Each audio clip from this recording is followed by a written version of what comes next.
Hello!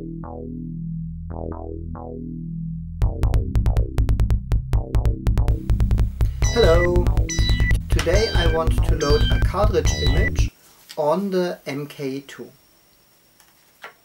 So let's go.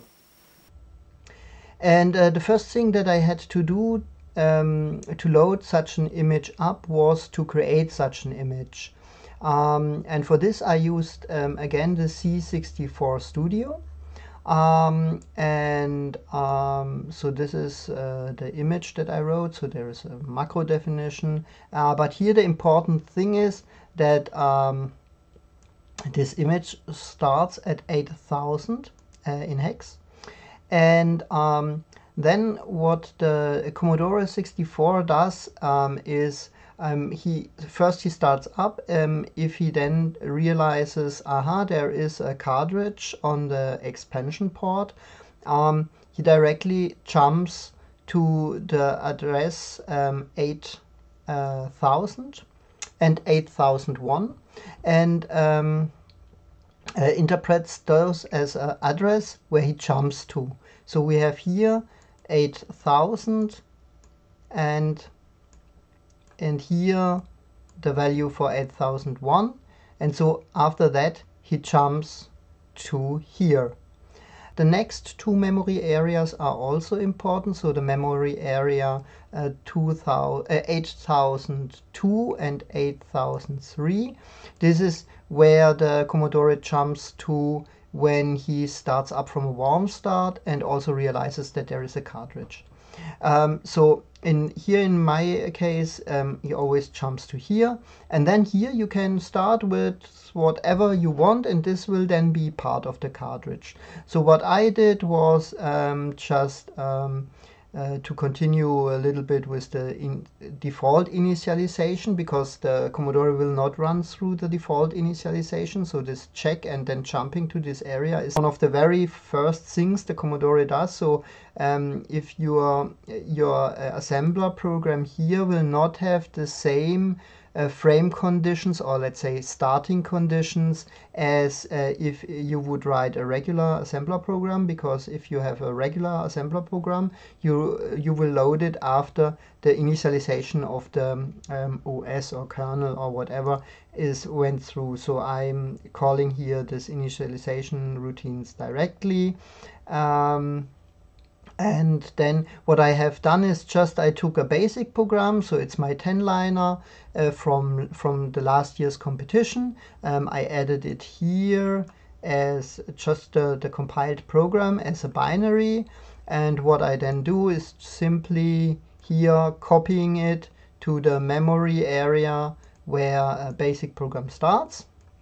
A little bit of trick, because there are two additional bytes which I want to skip, more or less, and then I start that basic program, and that's all.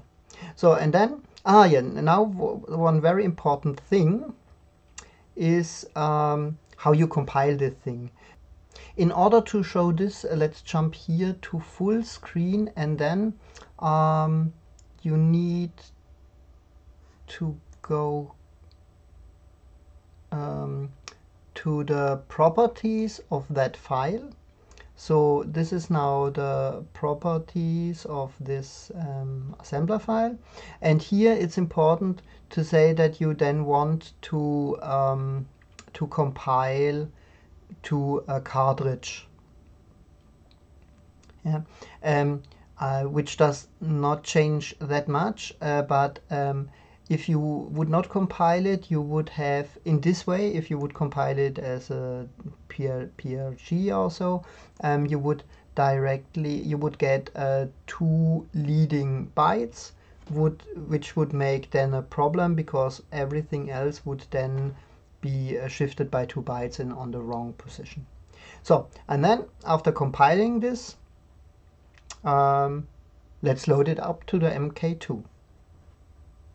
Okay, the upload of this image is no special thing. It's nearly the same as we had with loading up the kernel. So what we need is again the U to upload a ROM. this time we want to upload the extended image. Okay, now you need to select it. So now it's loaded up. You see here the 8K. And then we also again need to tell the Commodore, I assume, that he has to use it. Let's see. So this time I have not prepared it. I do it on my own also for the first time. So memory selection. Then let's look. We have here the function of the extra image. So, and we want to have it as a ROM. So in the okay, you also can here make here a basic ROM, which then just would load at the position where the basic ROM is. But here we have we want to use this. Is it a U or a V? I think it's more a U. No, it's a V. Ah, no, okay. Good. Copy it there on startup, exit, and then as the same as always, that it really takes effect, we need to save it. So write settings, and that's it.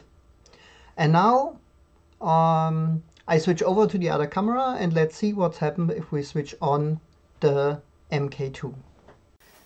So the MK2 is actually still on default. This is because it has not changed its status while I was flashing the cartridge image. So now let's switch it off and on again.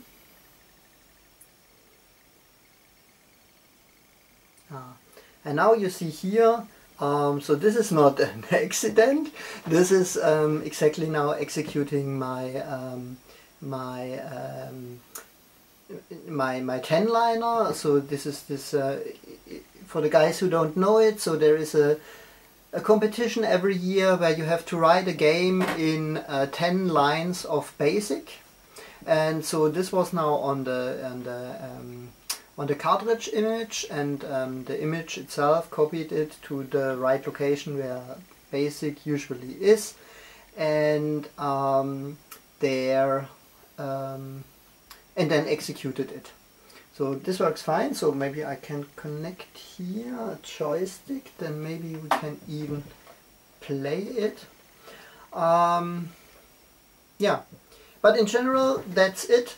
I mean, the next thing I want to do with the MK2 is now to do something with the 2 SIDs. But this is something where I'm not that skilled, so this maybe will take a little while until I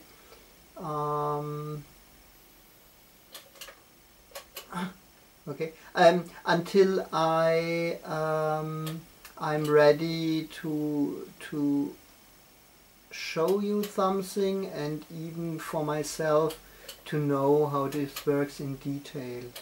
And in general, this is all the experiments I wanted to do with the MK2. So next regular thing is then to place it in a real casing and to use it and to have fun with it. Or I already had some questions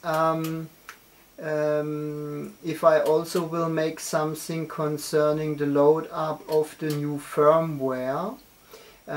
Maybe not all of you know, there is a new firmware provided by individual computers, because it turned out that there are some combinations of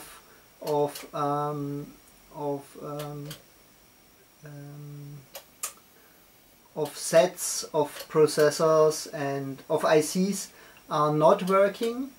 Because this is, I mean, it was one of the main features that you can combine every chipset or parts of every chipset with parts of any other chipset, and there are some combinations which are not working and which will be corrected by this this new firmware. But I will not do anything concerning this, because with my combinations I don't have a problem, and so I don't touch a running system. Yeah, we have one.